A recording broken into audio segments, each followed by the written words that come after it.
Pentayur, 1942. A few weeks after the news about Pearl Harbor, I'm riding my bike home from Uncle's shop. I hear a humming noises, faint at first, but then stronger, like a car, but not a car, some sort of engine. I look up and down the street.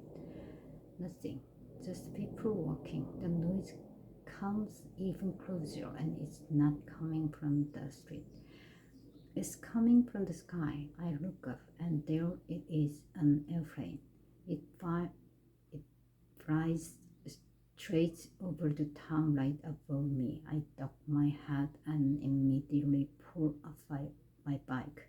After all, I feel like a complete idiot. The plane wasn't anywhere close to my head.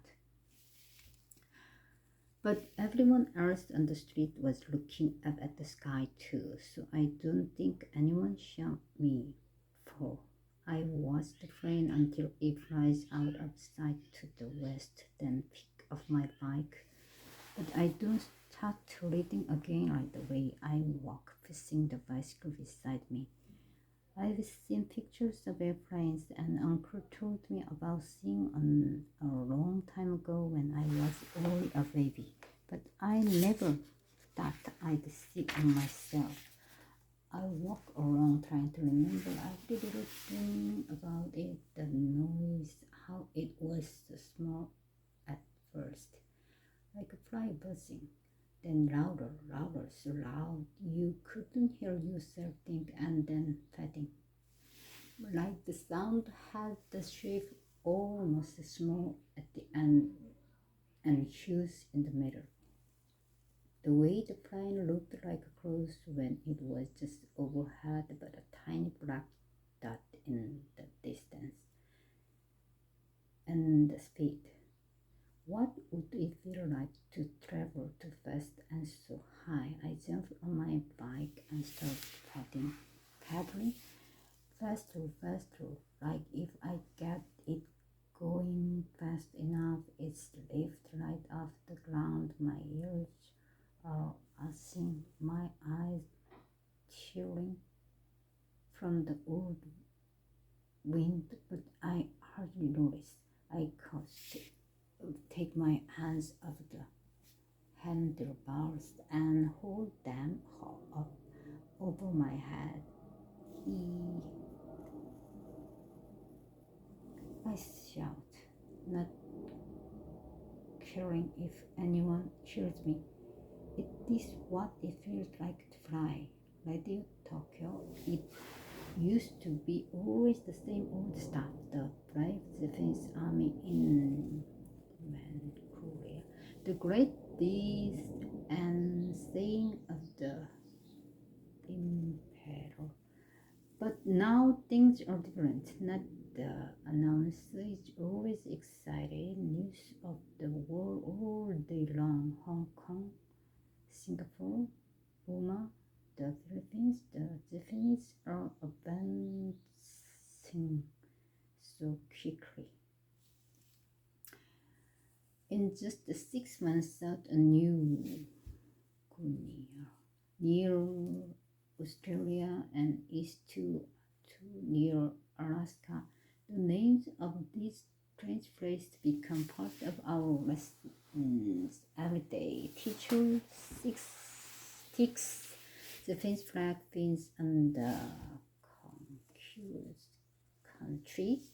Nothing can stop them. Soon the whole world will be full of little Japanese flags. So much good news for the Japanese around town. You can tell Uncle's business is booming. I get to help print signs for the merchant to hang in their windows. Victory threats to the Japanese army, things like that. The signs make the streets look like a celebration. All the time, everybody is more cheerful, and even the girls aren't as cold. It's so active. The war is going well for the Japanese, which makes life better for Koreans too. If the Japanese win the war, will things be better still? Planes fly over town a lot now on their way from Japan to Mars. Every week a plane or two or even a whole formation. I hate it when they come while I'm in school. Then I hear them but can't see them. It nearly drives me crazy. I think about planes all the time, trying to imagine what it would be like to fly in one. I can feel the hum of the plane blends me and bliss me, and I start the engine like my bicycle, only much noisier grinder. But I can imagine actually taking off. It wouldn't be like jumping off the ground. You'd be sitting up in the cockpit and then in the air looking down on everything. I've gone mountain climbing a few times, hard walk but fun to reach the top. The whole world spread out below you, everything so small. That must be what things look like from a plane. But on the mountain, you're standing still in flying. You'd be moving, sitting, but moving, flying. It has to be the most amazing feeling in the world. 11 Sun here after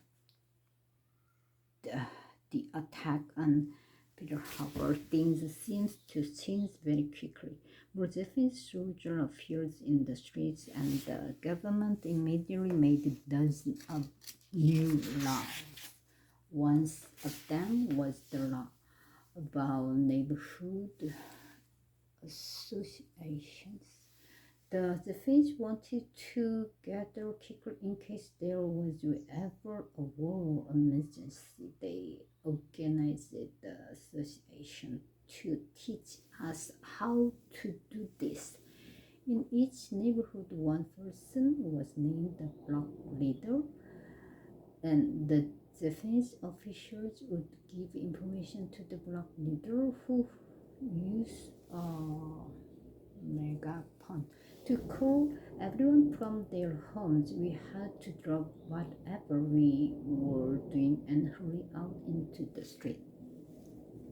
Everyone stood in line. The block leader pointed to the first family, and the head of the household, usually the father, called out one at the top of his lungs, then two from the next family, and so on down the line until the leader had heard the number 10. There were 10 households in every association. Then the leader would make whatever announcement the Japanese wanted him to make over the megaphones. One of our neighbors was an old woman named Mrs. An. She had had a very unfortunate life. Her husband had divorced her and she returns home to live with her parents. They had died within a few years of each other. Now she was all alone in the world. She was the only divorced person I've ever met. People in the neighborhood avoided her. They said she was backlog. I didn't think that was true. She seems pretty much like everybody else, all the same. I didn't like visiting her house. It always seems empty and foreign, as if the air inside were never warmed by laughter. Omni felt sorry for Mrs. and we usually stop by her house on our way to the market to ask if she needed anything. And whenever there was a call over megaphone for our neighborhood association meeting, Omni lost it out the door to help her at the very first accounting. We didn't know what to do. The leader had to shout over and over to get us to form a line by household. It was only Amani and me at home that day. The men were all somewhere else. Soldier walked up and down the street, pounding on doors and making sure that everyone was out of their houses. Then they watched as we tried to obey the leader's instructions. Sometimes they shouted orders or prodded people with their sticks to make them stand in a straighter line. The leader told us to count off by household. The count began and progressed quickly down the line. It's ni, san, si, go. It was Mrs. Anston. She was sixth in line, and as the only member of the household, she had to shout the number herself. We were standing right next to her, and she looked at us in the terrible panic. All at once I realized what was wrong. Mrs. Ann couldn't speak Japanese. She didn't know how to say six in Japanese. The rhythm of the count was broken. The silence seems to last forever. I tried to help her. Look, I whispered, but I didn't raise my voice. I was afraid of the soldier, and she didn't hear me. Finally, she heard. You should. Yes. I gasped in horror. Beside me, I felt money stiffen. The whole line of people seemed to in surprise. You thought was the word for six in Korean. That was also true forward and pulled her out of the line. What did you say, old woman? Mrs. Ann felt her raise. I knew this couldn't understand the third word, but the anger in his voice was unmistakable. I'm sorry, horrible sir. I did not know. Her speaking Korean made George even angry. Stupid cow, he yelled. What kind of dung is your brain made of? Japanese has been the official language of this country for 30 years now. How could you not know? And then he hit her with his stick on her head and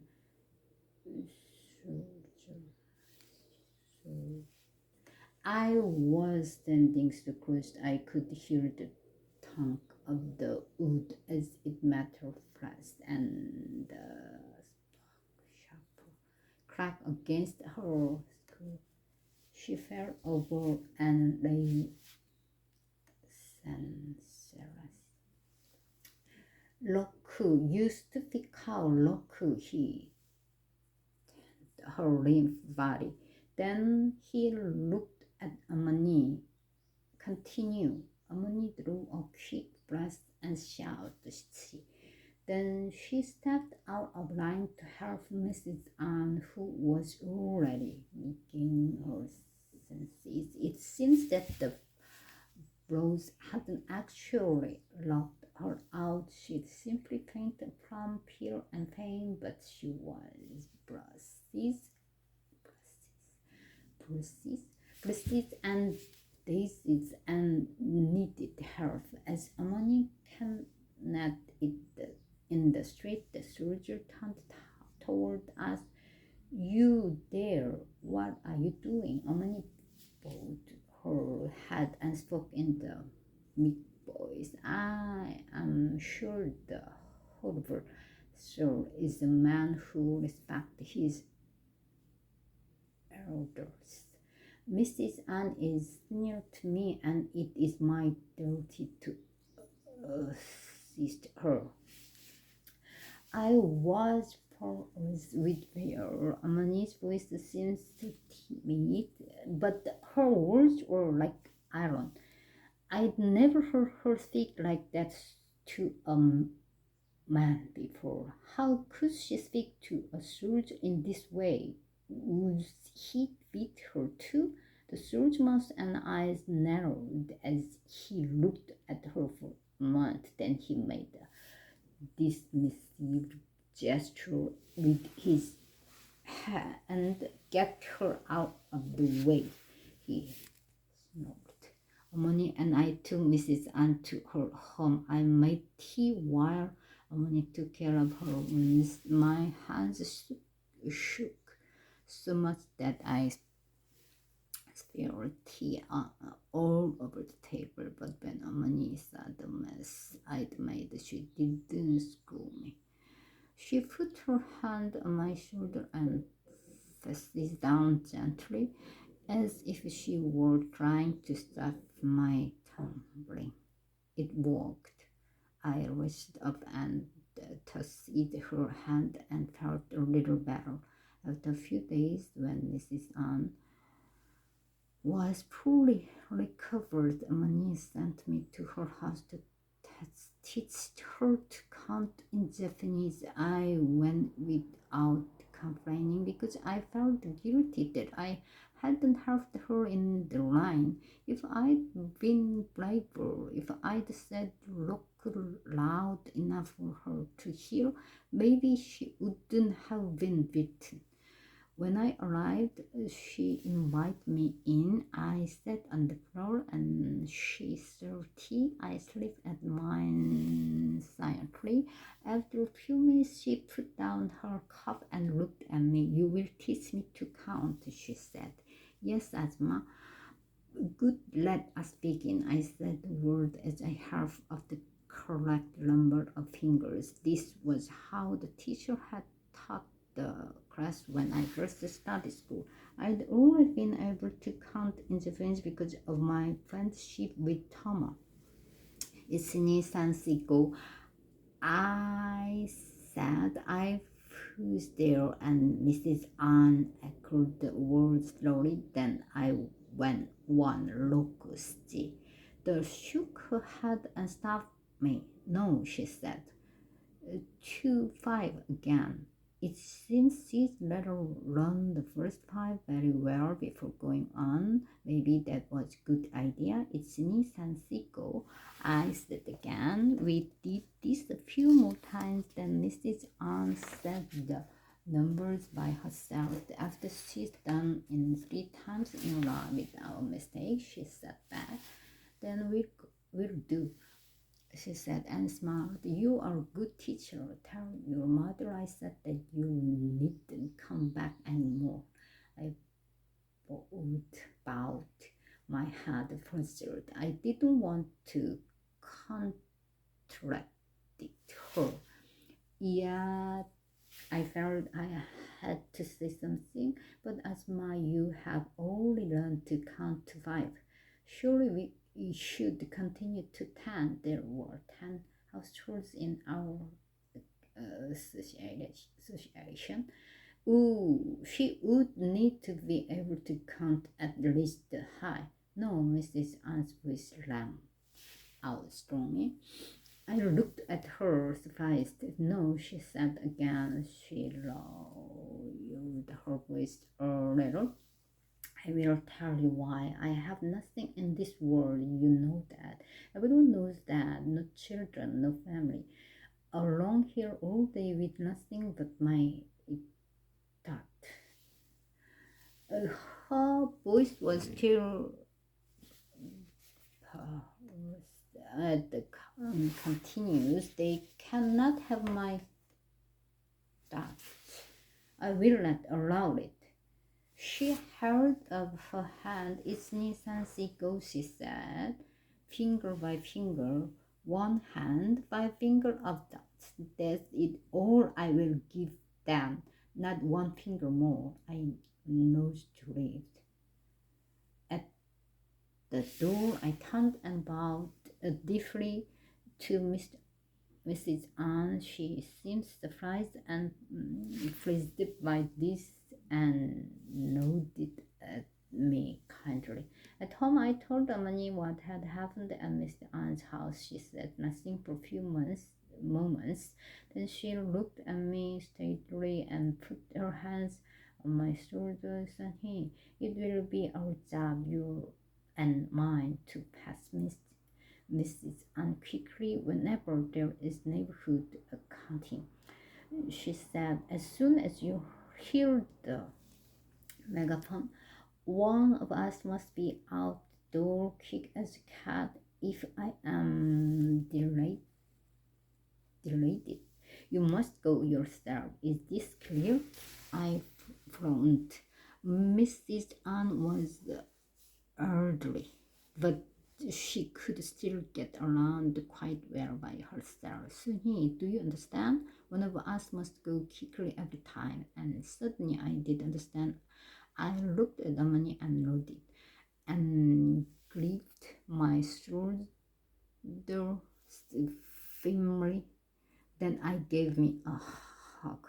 Yes, we'd have to be quick to make sure that this aunt would always be one of the first 5 households in line. 12 Tayu 1942 43. The neighborhood counting are such a nuisance. We have to stop whatever we are doing, go out and stand around on the street. It's always at least half an hour before we are dismissed. Once I stayed in the house when I heard the megaphone. It should be been alright. Amani and Sanhi were there. But when Sanhi came back, she told me Amani had been very nervous, looking over her shoulder and wondering if I was going to show up. If the Japanese found out I hadn't come to the counting, Amani might get in trouble. Maybe Abzi too, so now I always go. One morning, teacher is exciting. Class, he says, the emperor has sent a gift to every student in the land in honor of the victories of his imperial forces in the rubber production countries of the tropics. You is to receive a rubber ball. And he pulled a big crate of balls from behind his desk. The balls are the size of an apple. They are dirty yellow color and stamped with the words made the emperor's dragon to for 10,000 years in Malay, Burma, Singapore. Every student gets on. Then teacher announces that there won't be any class that day. Instead, we are to bow at to thank them. After that, we are free to play with our new balls. We run around the schoolyard yelling our head off. The balls are perfect for a game of catch or for bouncing. They show right over your head if you throw them down hard enough, but they are no good for soccer. Too small. And they skip over your foot if you try to make fast. Military raised the megaphone and shout into it. We all place where we are.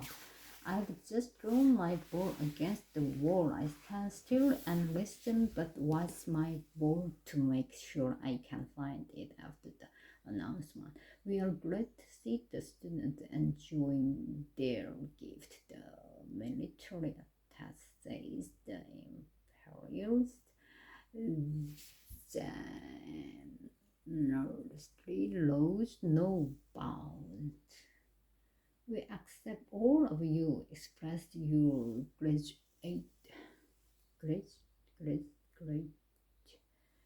by walking ever harder at your studies to become good citizens of the empire. Long live is divine majesty.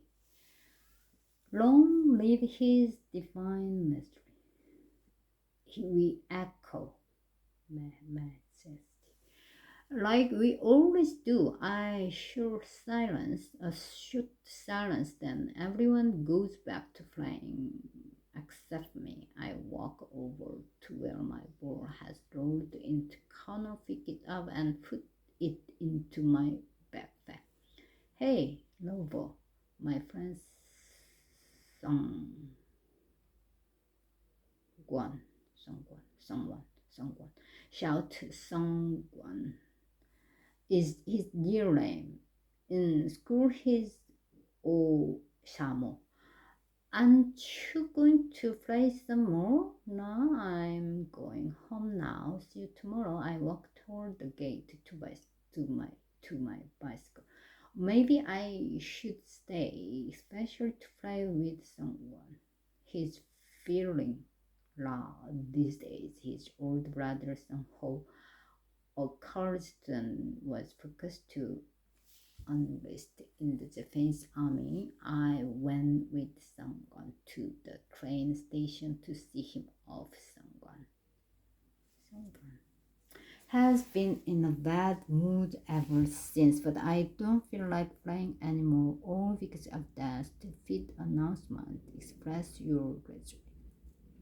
Did said what they take our lives, our languages, our names, what they give little lover balls. I can't feel grateful about such a bad deal. There are more and more neighborhood accountings. They are always the same. First prize for the Imperial Army's victories. Everyone has to clap and cheer, and then we are asked to help in the war effort. Asked to help, another lie.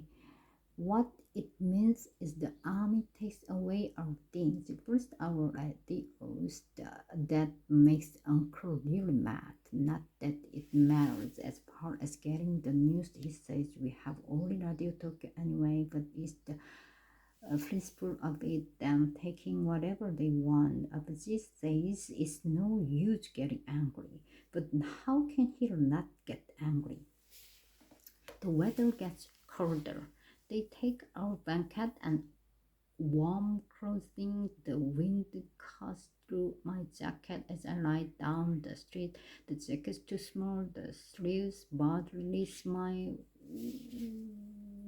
wrist, and it hikes on my back when I run over the hand.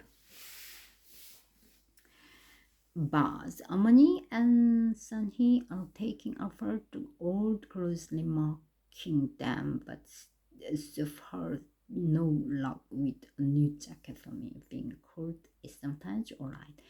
It makes me paddle even faster. I swoop around the corner of, of our street with so smooth.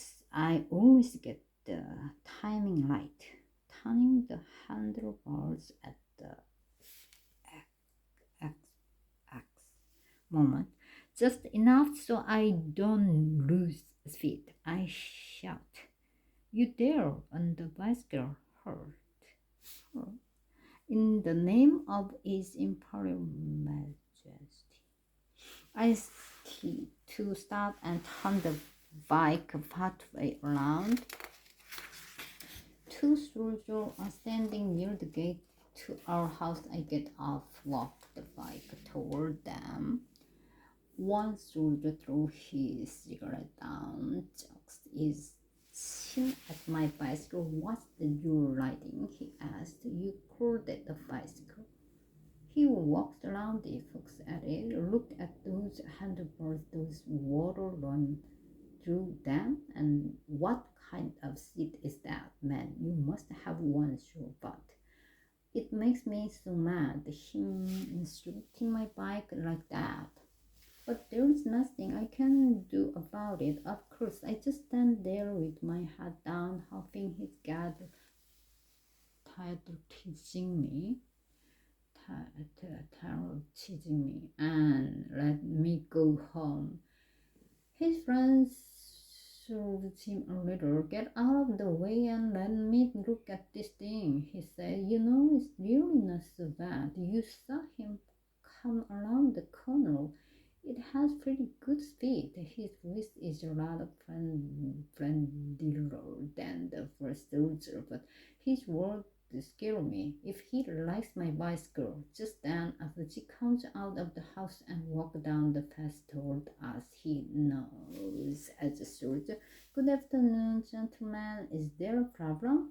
The soldiers straighten up quickly and stand side by side. The second soldier glanced brightly and his friend. No problem, sensei. Sensei. Sensei. He called Apache Sensei teacher. I let out my breath silently. No problem, the soldier repeated. We are commandeering this bicycle in the name of his imperial majesty. I am sure, Sensei, applicated that with the war on the imperial focus require every available mode of transportation to further the imperial glory or cause the emperor is most grateful to the citizen of his realm for their willingness to make a sacrifice of behalf of the military. My hands freeze. I grip the vice, one hand on the seat, the other on the front. The soldier steps forward and tries to take the bike from me, but I don't let go. We tug it back and forth between us. Finally, I shout, "No, it's mine. You can't take it away. Abuji is so quick." He pries my hands off and pulls me back toward me. I apologize for my son's distressful behavior. He is bowing his head. I can move or speak.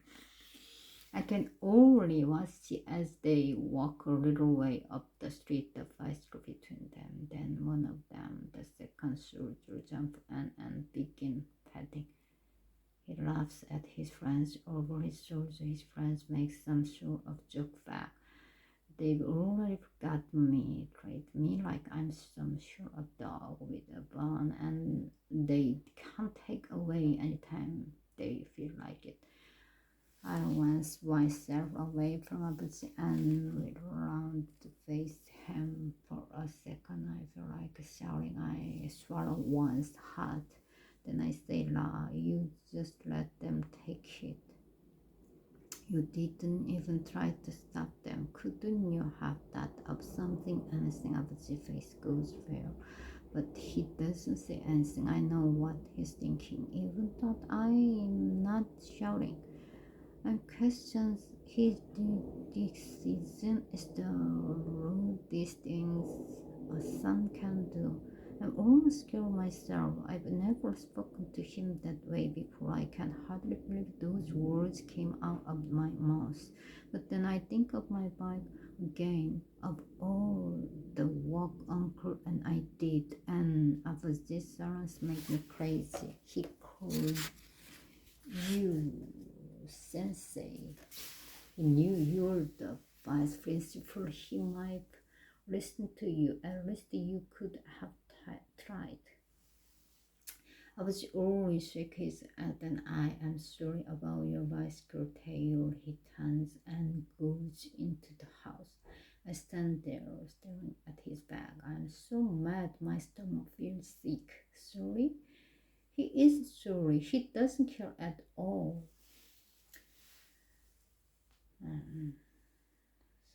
13.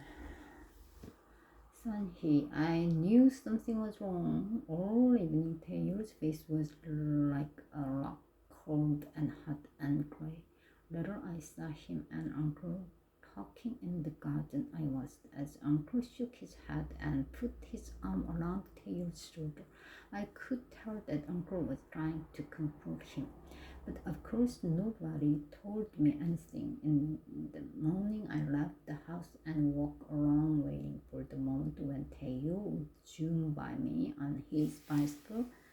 As he always did, I was nearly halfway to school when I finally turned around, wondering where he was. He usually passed me long before this point, and I saw him a few blocks behind me walking. The bicycle could have been broken, but I knew at once this wasn't what had happened. I remembered his face from the night before. His bike has broken lots of times. He never looked as sad as he did now, and he went on looking like that for days afterwards. No, not sad, then that isn't quite right, said Anne, angry mixed up to gender. Angry at Abaji for some reason. Tail seems to defend wherever Abaji came into the room. If Abaji spoke to him, he answered with a grunt or mumbled something. I could hardly believe Tail was being so respectful. Whenever they were in a room together, things were really uncomfortable, like a blanket of bad feeling over us all. As if this one enough, life at home seems even greater and sadder because Uncle wasn't around as much. He was working longer and longer hours at his shop. There were nights when he didn't come home at all, and I worried about his health. She feared he wasn't eating or sleeping enough. Sometimes she sent me or Tail with some supper or for Uncle. More and more often when I reached the shop, I'd find the door closed. I'd crawl out as I pushed open the door, and Uncle would come hurrying out of the back room. He always greeted me cheerfully and made a joke about how I'd save his life by bringing food. And then he would walk me out and look up and down the street before he closed the door behind me. I was curious about the way he scanned the street. He's done the same when I came by with Jung-sin. Time after time, I almost said something to Taehyung, but he had to have seen it too, and he hadn't said anything. One evening in early summer, Amani sent me out with Uncle Christopher. As I left our house, I saw a moment out of the corner of my eye that startled me. Someone was standing in the long shadow of the wall of the house next door. It was Toma. Toma, what are you doing hiding there? You nearly frightened me to death. Hello, he said, but he didn't step out of the shadow. He leaned forward a little and looked quickly up and down the line. Then he jerked his head back on me to join him. I was afraid to see him, but the way he was acting made me look around nervously as I walked toward him. We were at different school now, so it had been a while since we'd last met. I noticed how much he had grown. We'd always been close to the same height. But now he was nearly a head taller than me. Height. I was just passing. He said carefully, and I thought I'd stop by and see if you were around. I've been thinking about something. His eyes flickered to my face, then down to the ground. He was definitely uncomfortable. Thinking about what? I asked as gently as I could. He kicked a stone at his feet. Then he squatted down on his haunches and picked it up. He examines it carefully for a moment as if it might hold a secret. Suddenly his face seemed to brighten. He stood up again and held the stone out to me. Do you remember when you used to collect stones like this to build our cities? I smiled. Of course I remember. We built lots of cities, some really good ones. Remember the stadium?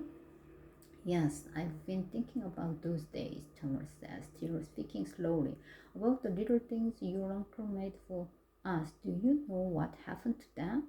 Uncle had often stopped by the admired city. Once he gave me a present, several tiny signs with little printing on them. He'd made them as his shop. They said things like grocery store and railway station. I was so proud when I brought them to show Tom. They made our city look much more real. Another time, Uncle made a lot of little things out of wire and post and gates for outside the houses. Tables for inside, even a tiny wire bicycle. We were delighted. Now I front. What happened to what? The little signs, all the wire things, I suppose they all got lost. I'm not sure, but I know I don't have them at home anymore. He said, I wish knew. It's too bad. He made some really nice things, and a feeling was growing inside me, in my throat, in my stomach, at the back of my neck. The way Tom was looking at me, talking so serious about future childish toys, it was as if he were saying one thing while thinking another. He took a step toward the lane. I have to go now. I just wanted to say I always thought it was a shame that we didn't keep those things safe. Somehow it was so nice of your uncle. I thought of especially today. His voice trailed off. He glanced up and down the lane again and looked at me one last time as if he were about to say something more. Instead, he handed me the stones, touched his cap, and hurried away. I stood still for a moment, saying one thing but thinking another. I sensed that Tomo had wanted to tell me something that he couldn't say openly. I looked at the stone. He'd give me the houses and shops we'd built out of stones like this one, the little things inside them that Uncle had made for us. Uncle had mentioned Uncle a couple of times. A shame your uncle was safe, especially today. I raised my head in a moment of stunned realization. Tom had brought me a warning. Something was going to happen to Uncle. I dropped the lunchbox that held Uncle's dinner and began to run. The few blocks to Uncle's shop and never seemed so long. I couldn't go as go as fast as I wanted to. I had to keep an eye out for military guards who would surely question me if they saw me running in a panic. I stayed close to the buildings, hurrying along the crossing before I turned a corner. I thought perhaps I should go home first to talk to Taylor, but my heart was pounding, my thoughts more pounding, and I couldn't seem to stop my feet. As I neared the center of town where there were more girls, I shut down and tried to walk closely, thinking the whole time. If I went home and told Tail, what would he do? He'd go want Uncle. Surely he might even be angry at me for wasting time. I thought of it especially today. Tom had said whatever it was, it might happen any minute now. The sooner the better to tell Uncle. This must be what Abuji had been afraid of, what he tried to warn Uncle about. Or else Tail might say it was nothing, that we should wait and see. That I'd imagined everything. That Tomo had just been chatting about racing. Tail might think I was silly for getting so excited, but he hadn't been there. He hadn't seen Thomas' uneasy face or had worry in his voice. I knew I was right. I knew Tom. He was telling me more than he said. I could feel it. I kicked my steps again. Now I could shop. The door was closed. I ran the last half block and pushed the door open. There was no one in the shop itself, but I heard loud voices coming from the back room. Uncle, I called sharply. Uncle came out with the usual cheerful expression on his face, though I could see from the dark smudge under his eyes, and he was very tired. Sonny, he said, where my supper? Did you eat it on the way here? I was too frightened to respond to his little joke. Uncle, please, you must leave here quickly. Something bad. I don't know what. Right in Uncle's eyes padded at once. He came toward me and put his arm around me. Sonny, calm yourself. What's the matter? I took a deep breath, swallowed hard, and began again. Uncle Tomo came to see me just now. He said something bad is going to happen to you. He didn't say exactly actually when or what it was, but he was very worried. I could tell, and it will be soon. Uncle, please, what is it? What was Tomo talking about? Uncle didn't look surprised. He didn't even question it. Wait here, he said, and went to the back room. He spoke to someone. I could hear another voice answer him, but couldn't make out the word. Then there was a sudden flurry of activity. The sound of people being rustled. I heard the front door rattle from the draft as the other first left by the back door. Uncle returned and came out from behind the counter. He pulled me close to him and gave me a quick hug. I am not going home tonight, Sonny. I won't be home again for a long time. How long? I'm not sure. I can't answer your questions right now. You must hurry home. He paused for a moment to tell you. I said he can't tell you what he knows. Something was about to happen. Uncle had been expecting it, not from me. Maybe not it this way, but he was ready. He knew what was happening, even if I didn't, and he had a plan somewhere to go. I tiny voice in my heard said you were right, and so glad you didn't go tail first. But it was did almost immediately by other voices. Cries of fear for Uncle safely. He reached out and gave me her a gentle tug. Now go and continue to be brave. Sonny, you have been very brave tonight. I'm proud of you. And he walked me to the door. I stood in the street for months. The sun was sinking behind the hills that surrounded the town itself. The rays seemed to be block of gold. I ran to clear my vision, and a tear rolled down my cheek. History. I wiped it away and set off toward down. And I reached the rain. I caught sight of the lunch box I dropped it made me feel bad. Whatever Uncle was doing, wherever he was going, he surely would have liked the bite to eat as I bent over to pick it up. I thought the stone Tom had given me. And I picked that up too. I stepped into the corridor that led to our inner courtyard.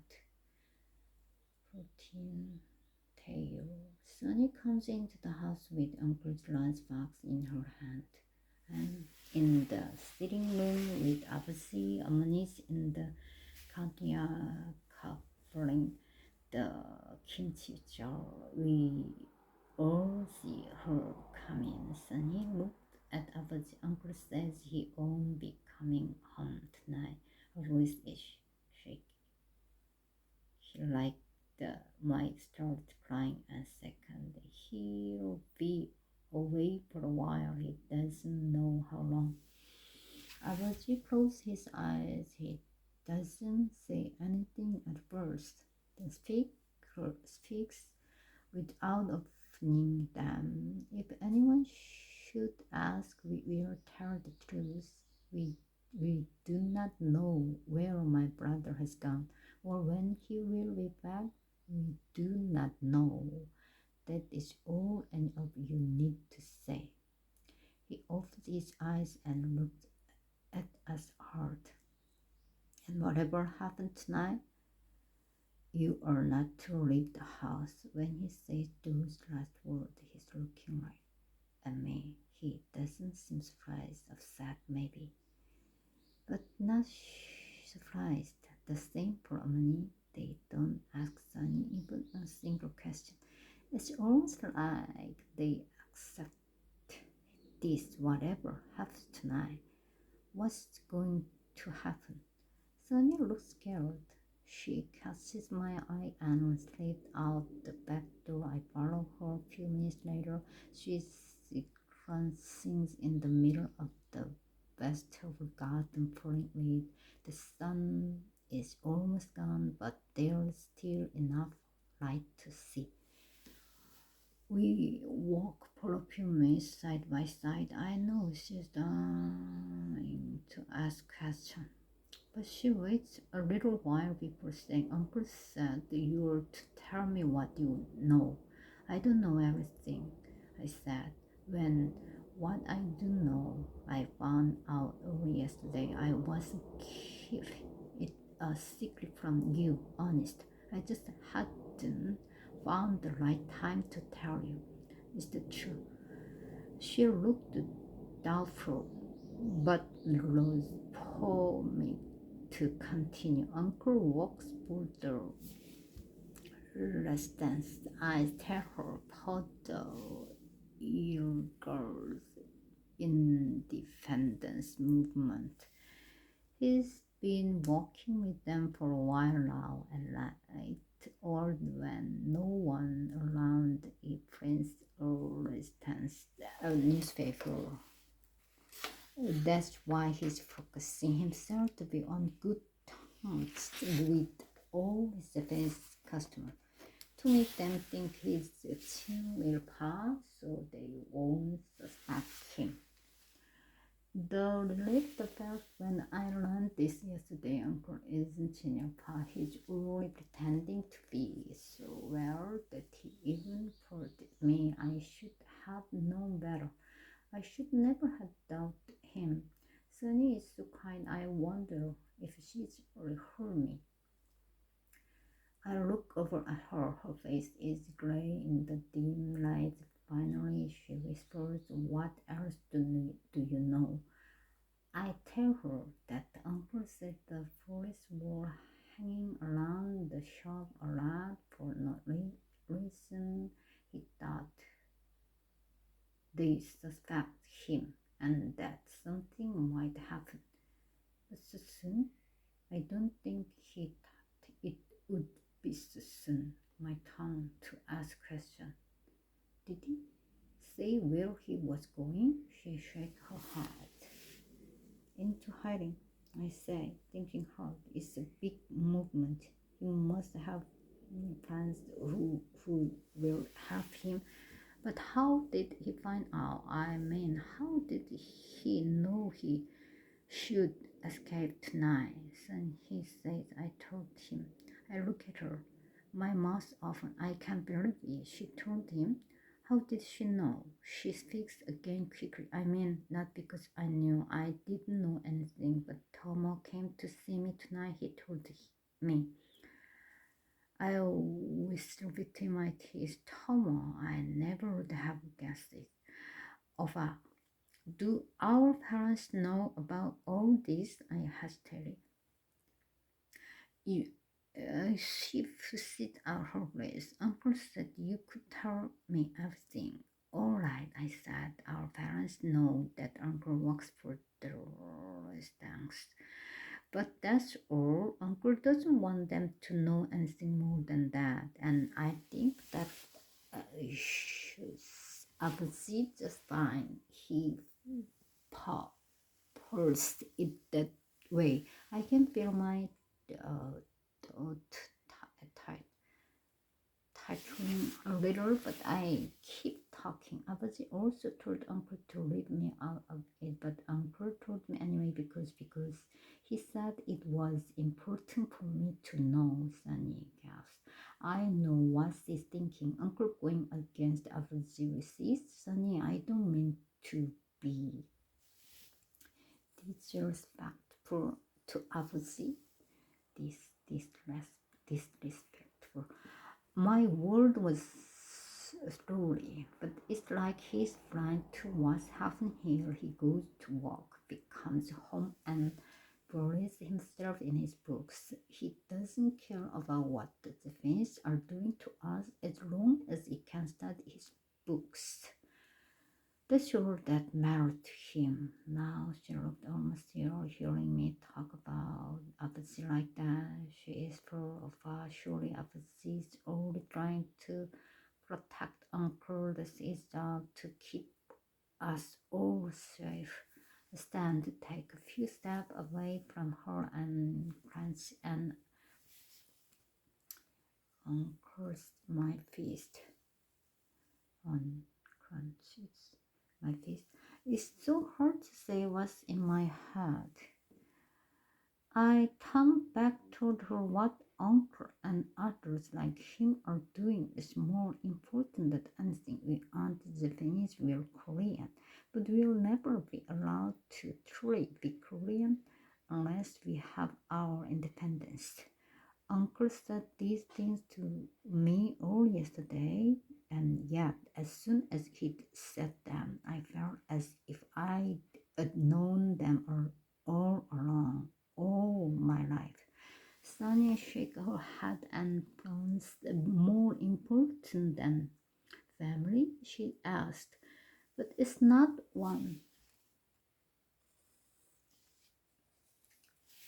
But it's not one of her usual little sister questions. She's thinking hard, I can tell. Our dirty to others is important. It's a part of our culture. But if the Japanese have their way, someday there won't be any such thing as our culture. When Uncle works for independence, he works for the right to live as Abaji wants us to. Do you see what I mean? I'm not as sure of myself as I'm trying to sound. It's so confusing. Uncle acting like Jinfa when he's not Tomo. The son of an important Japanese official helping resistance workers. Uncle disobeying us in order to be able to obey him one day. If I can't fully understand, how can she? I walked back toward her, reached out my hands to pull her to her feet. We'd better go in now, I said. Sunny, we shouldn't talk about this anymore unless it's truly necessary. And don't trust anyone. Not even Tomo. He helped us this once. but it can have been easy for me, and who knows if he's be sorry he did it. She looked stunned. She hadn't thought about that poor kid. We go back inside, sit down, and pretend to study. After only a few moments, the megaphone Aloud counting at night. They are almost always in the daytime. It's about Uncle. I know it. They did his shop, and now there is a searching for him. Abaji looks at us. His face is calm but serious as well. He's telling us to be calm too. Sorry, leaves keep the message on. We go outside and line up in the street. So many soldiers lost more than usual. People are looking around, wondering. Save a place for Mrs. Ann is taking Sunny a while to bring her out. Many times to me, you had better go see. She started to say, but just then, Sunny and Mrs. Ann hurried up to us. I looked at Sunny as she slipped into line next to me. I couldn't find her at first. She whispered. She didn't answer the door, and then I finally found her in the garden. Sure enough, on the other side of me, Mrs. Ann is sing about her on her hands, using a corner of her apron to wipe them. We number off, then the black leader starts talking the usual prayer about his majesty imperial forces and reading. What he'll say next about Uncle, he'll probably call him a traitor. I wish he'd get it over with the matter. The block leaders, my old of the army is commanding all household object made of metal is needed for supplies, so his imperial force and continue spread his driven message to all people. Return to your homes and collect all your metal. You may keep a few things, basic cooking tools, silver and ox, scissors and needles. Everything else you must bring to your front gate. Next to me, Sunny makes a talking noise, turned toward me and grabbed my arms. She looks too pale. I'm afraid she might faint. Faint.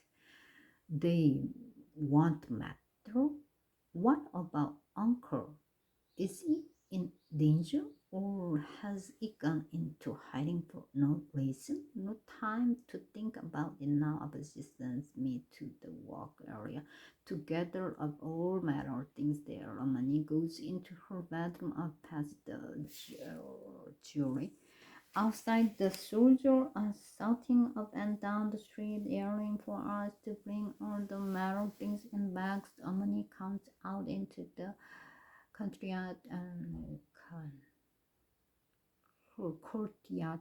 She doesn't want much jewelry, but she needs both hands to carry some silver bracelets and rings, a good hair ornament, knit clothes and brooches. The last two were all wedding gifts from our parents.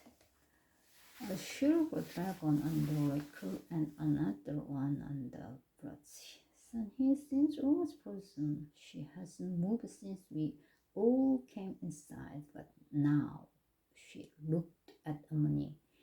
Not the dragon, she whispered. Her lips are white. I remember when she was little. She always used to beg Amani to let her wear the brooch. It was her favorite because the dragon has a little ball in its crown. Bring me the back tail, Amani says, calm, like Abaji. I've already put a bunch of metal stuff in my sack. She drops the jewelry in a piece at a time, click, click, but not the brush. All of us are watching her.